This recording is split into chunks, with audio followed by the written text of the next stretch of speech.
doing some talking. It's all the thing. It's all the rage of this thing now, talking. It's mental. It's gone viral, talking. Thanks for letting me out. And my entire face blew off because of the Who the fuck pressurised thought that was going to go container it was stored within. The world is very loud. Please help me pay rent! Oh my goodness, what's he talking about now? Hello everyone. I am coming at you from a 1 month break. I just wanted to talk about two things.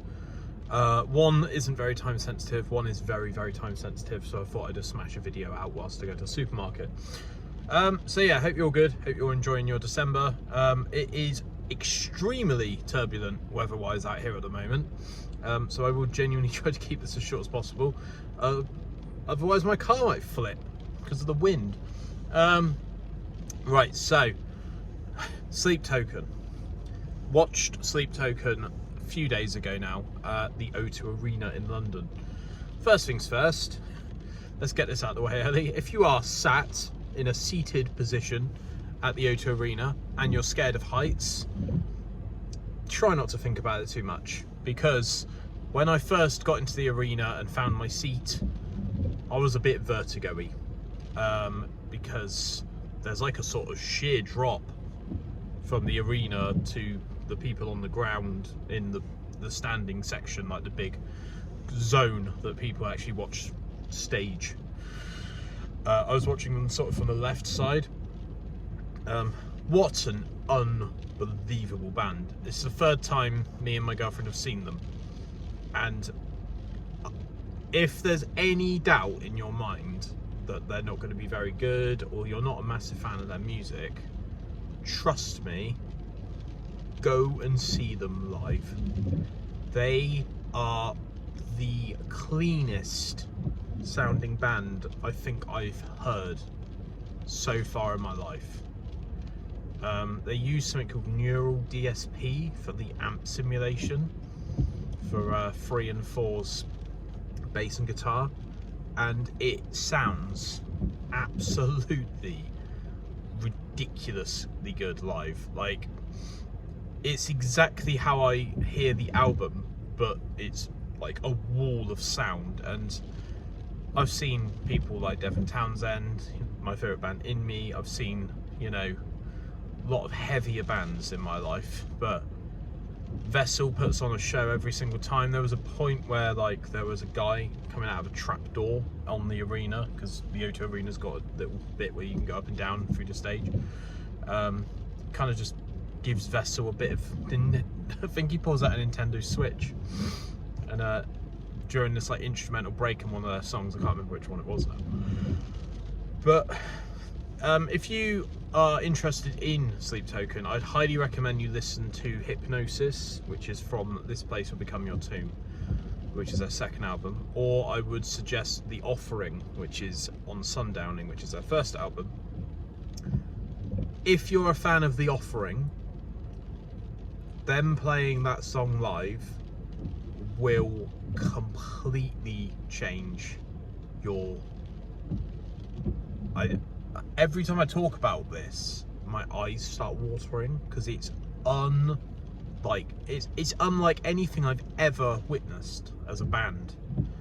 And they're headlining Download next year, and no one knows who they are. And I think, as far as I'm aware, that's unprecedented territory. I don't think a band's ever managed to do this for this long. You know, Slipknot released the Subliminal Verses, and then they sort of unmasked themselves, and everyone knew that it was like Corey Taylor, Sid Wilson, Paul Gray, Joey Jordison's, etc., etc., Mick Thompson, Jim Root. Wow, I know quite a lot of people from Slipknot apparently. But yeah, just check them out. The tickets go like that because they seem to be every single hot goth girls band at the moment. So if you are thinking about getting Sleep Token tickets, get them immediately as soon as they are available, because it will sell out, because they are the hottest band in the world right now, and I think they're actually from the UK, which is quite interesting. But yeah, I don't want to sound like I'm just like glazing Sleep Token and like sucking up to them, but honestly, I haven't seen a bad comment, and that's really rare nowadays on the internet. People are always going out of their way to slag bands off now, and they are just on a completely different plane. Like, they truly are the band right now, and they deserve it. One of Alex's friends, my girlfriend, her friend Laura, saw them, I think it was something like 2015 at Reading. Might even been earlier than that. And they still had the same sort of faceless persona, but their outfits were completely different.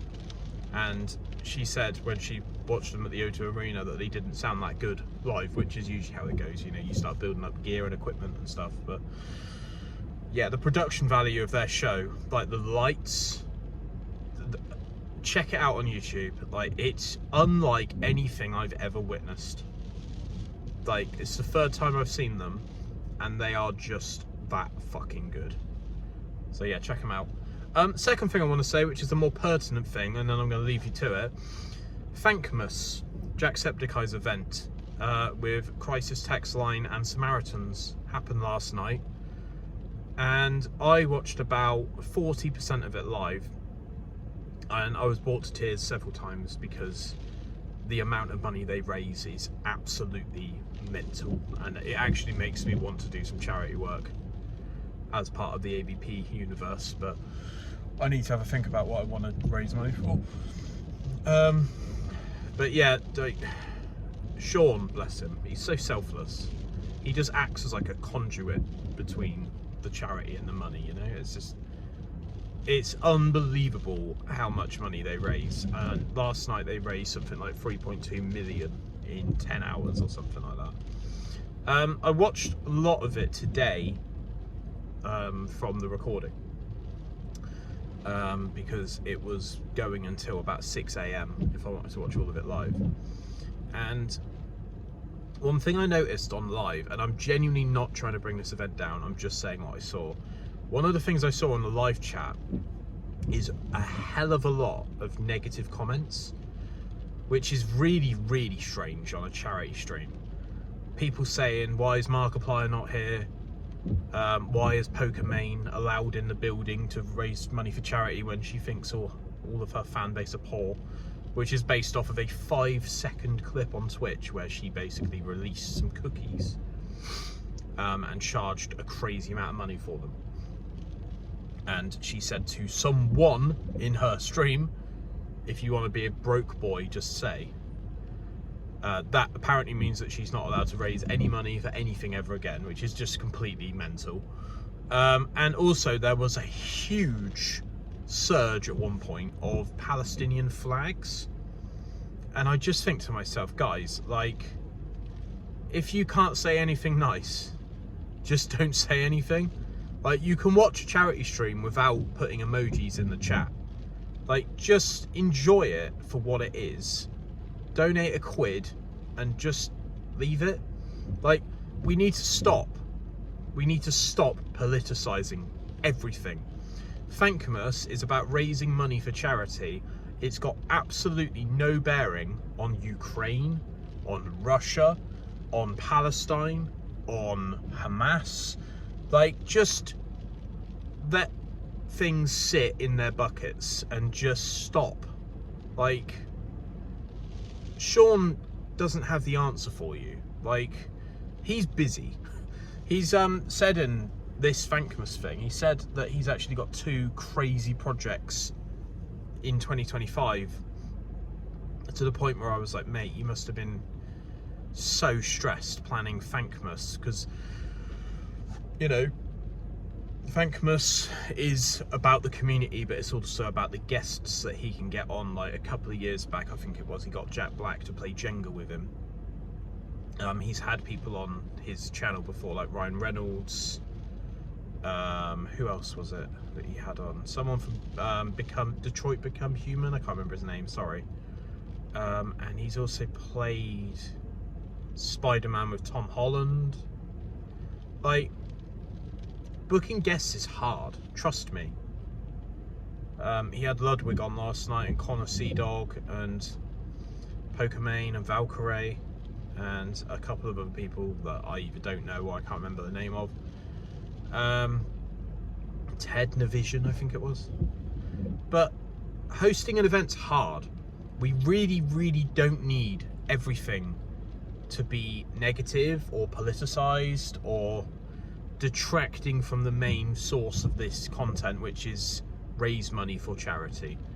Suicide prevention is clearly the point of this stream, and we can't afford to keep deviating our priorities, you know, based on that. But yeah, I had a really genuine good feeling from Thankmas last night.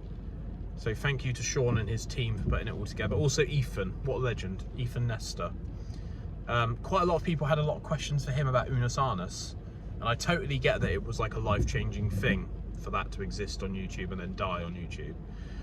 But let's let the guy move on now. Let's let him do whatever he wants to do next. He's really good on stage, just as a side note. I could absolutely see him being like an event manager or a master of ceremonies or some sort of host for a game show or something.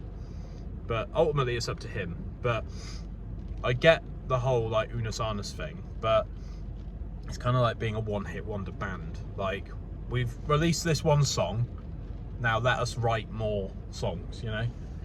But yeah, that's all from me. So yeah, Sleep Token, Thankmas, bit of a rundown on both, and yeah, I'm feeling a lot better than I did a couple of months ago because I've had this break. I'll probably put this out on Sunday in December, but yeah, there's a couple of things burning away privately, video wise, on the channel that I'm not going to release until February.